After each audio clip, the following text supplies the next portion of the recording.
Dr. Muhammad Naim bin Yaakob, Ketua Pengarah Jabatan Pendidikan Politeknik dan juga Kolej Komuniti Kementerian Pengajian Tinggi. Kalau tadi saya membuka slot kita ini, saya pegang face shield ini. Apa sumbangan face shield ini kepada frontliner kita? Ya. Assalamualaikum, selamat pagi. Yang ini dibuat oleh Kolej Komuniti kita. Ada juga politeknik yang membuat. Ini sangat diperlukan oleh pihak hospital. Oleh pihak doktor, jururawat. So yang ni yang kita dapat sumbang lah, yang mana kita ada melalui kaedah 3D printer. Kita ada bahan dia dan kita beli apa dia punya filem plastik ini. Ada juga orang yang menyumbang filem plastik ini dan kita gunakan kemahiran kita, mesin yang kita ada untuk membuat yang ini. So ini yang kita dah bagi seluruh Malaysia adalah pada hospital-hospital yang berdekatan dengan politeknik dan kolej komuniti. Nanti kalau kita lihat sebenarnya printer 3D itu ada di sebelah sana. Ya, yang itu dia. Itu 3D printer. Okey.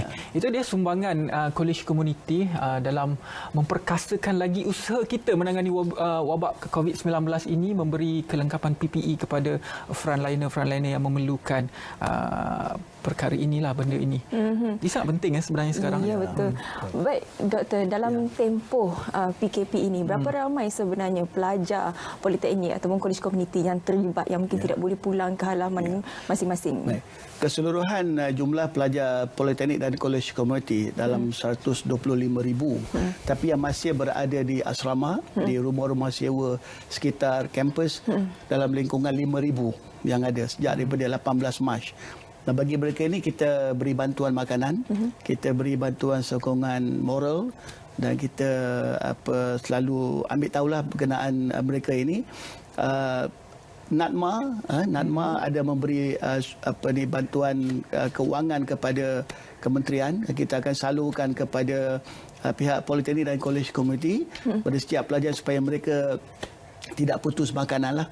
Tapi dalam pada itu penyumbang-penyumbang ada yang memberi bantuan makanan bermasak dan juga makanan kering, dan ada tabung masjid, tabung pelajar dan koperasi juga ada membuat sumbangan bagi mereka ini.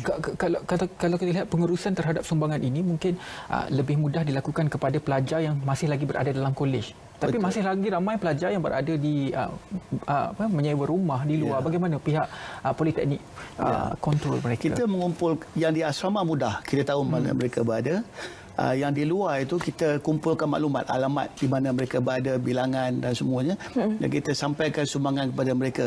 Tapi sekarang ini kajian inginkan satu agensi saja seperti Jabatan Kebajikan Masyarakat, pihak rela membantu.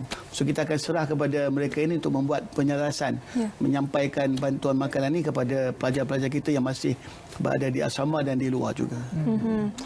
Arahan PKP ini sememangnya akan menjejaskan sisi pembelajaran pelajar. Bagaimana politeknik dan juga kolej komuniti mengatasi masalah ini? Kebetulan kita sudah menghabiskan 12 minggu pengajaran dan pembelajaran. Tinggal lagi 2 atau 3 minggu lagi. So kita berbincang dalam kalangan pengurusan, kita lihat kalau kita perlukan mereka datang balik ke kampus, menyukarkan dengan akan ada perhimpunan ramai semua. Jadi kita tengok ada segi keperluan program ini. Boleh kalau kita tidak buat peperiksaan akhir, kita gunakan penilaian berterusan yang kita dah buat setakat ini, seperti kuis, laporan kerja amali, assignment. Bahasa mudah dia carry mark. Carry mark. Itu. Dan itu kita gunakan dan memang mencukupi syarat akreditasi oleh MQA. Yang mana tak cukup lagi, kita akan tampung lagi. Kita bagi tempoh sehingga 1 Mei untuk pesara dan pelajar menyiapkan penilaian berterusan, dan itu boleh dikira sebagai pentaksiran bagi keseluruhan semester. Bermakna kalau sebelum ini carry mark itu 60%, maksudnya 60% itu ditukarkan menjadi 100% ataupun akan ada assignment lain untuk melengkapkan 40%? Dia kalau ikut dia nak 70%. Yang mana tak cukup itu dia kena mencukupkan. Dan kita telah mengeluarkan garis panduan yang lengkap kepada semua pesyarah. Mereka harus ikuti garis panduan bagaimana mereka nak melengkapkan lagi. Dan yang penting tidak perlu ada berlaku bersemuka.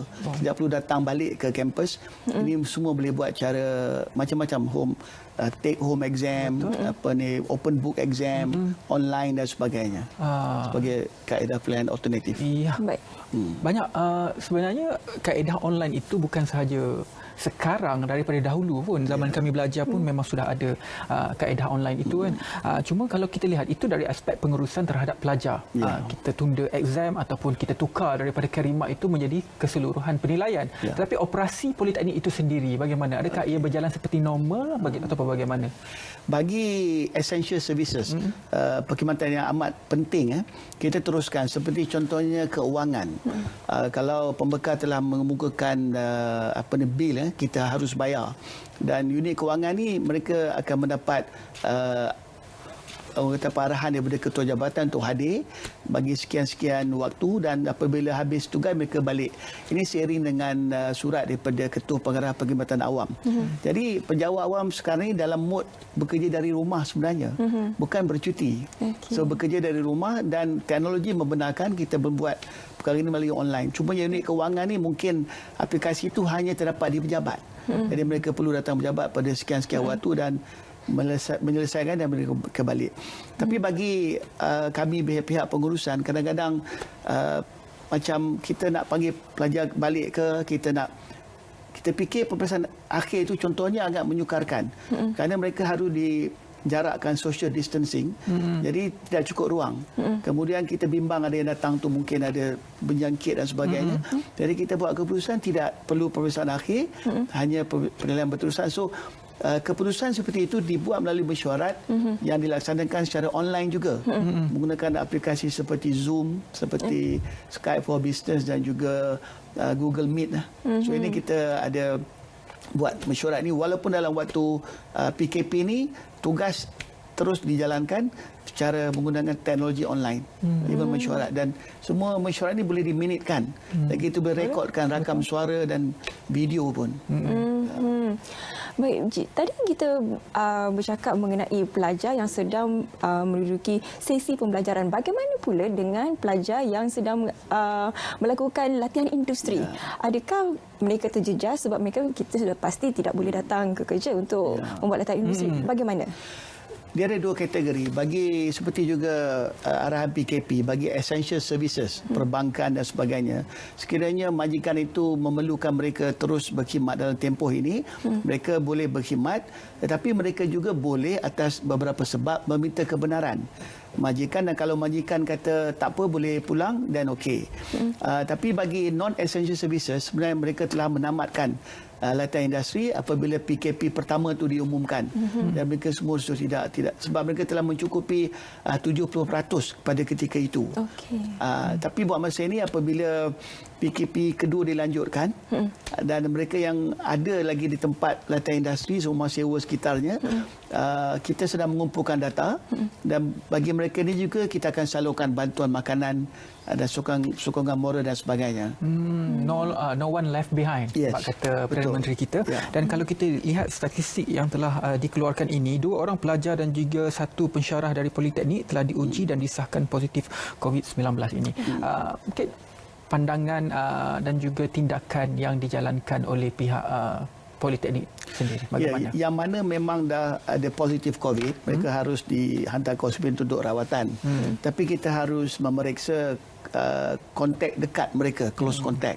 Dan close contact mereka ini harus menjalani ujian juga. Sekiranya positif, perlu dirawat. Sekiranya negatif, perlu dikuarantin selama 14 hari. Jadi kita sudah maklumkan kepada semua institusi kita untuk kalau ada kes begitu, itulah tindakannya. Dan bagi yang lain, kalau even nak ambil makanan pun, kalau kita gunakan jangka suhu untuk mengambil suhu, pengimbas suhu, dan pengimbas suhu kalau macam di airport tu. Tapi ni jangka suhu yang mobile tu kan, yang dekat dahi tu. Kalau dia demam, dan kita suruh dia tak balik lah, dan dapatkan rawatan. Baik, terakhir sekali Doktor, nasihat kepada orang ramai agar mematuhi arahan PKP ini. Memanglah arahan PKP ini wajib dipatuhi, kerana ini kita berkorban sikit tapi untuk kebajikan semua rakyat Malaysia lah, terutama pelajar-pelajar kita yang mana yang masih di asrama. Kita tahu mereka rindu pada ibu bapa pun rindu pada anak mereka yang duduk di rumah sewa, yang membuat latihan industri.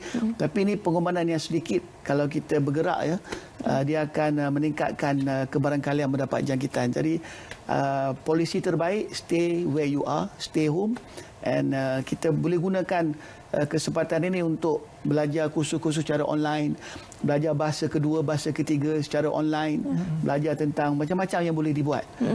Dan akhir sekali saya nak pesan kepada pelajar-pelajar lepasan SPM, jangan lupa untuk memohon UPU.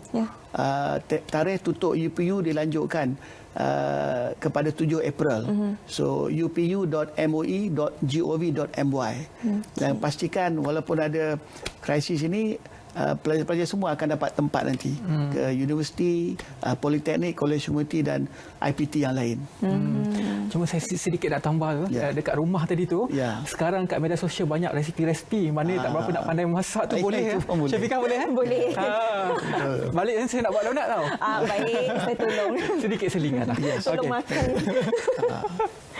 Baik, terima kasih diucapkan kepada Yang Berbahagia Teknologis Dr. Muhammad Naim bin Yaakob kerana sudi bersama dengan kita hari ini. Sekarang ni kita nak berbalik semula bersama dengan Dr. Muhammad Hisham bin Surgi. Baik, Doktor.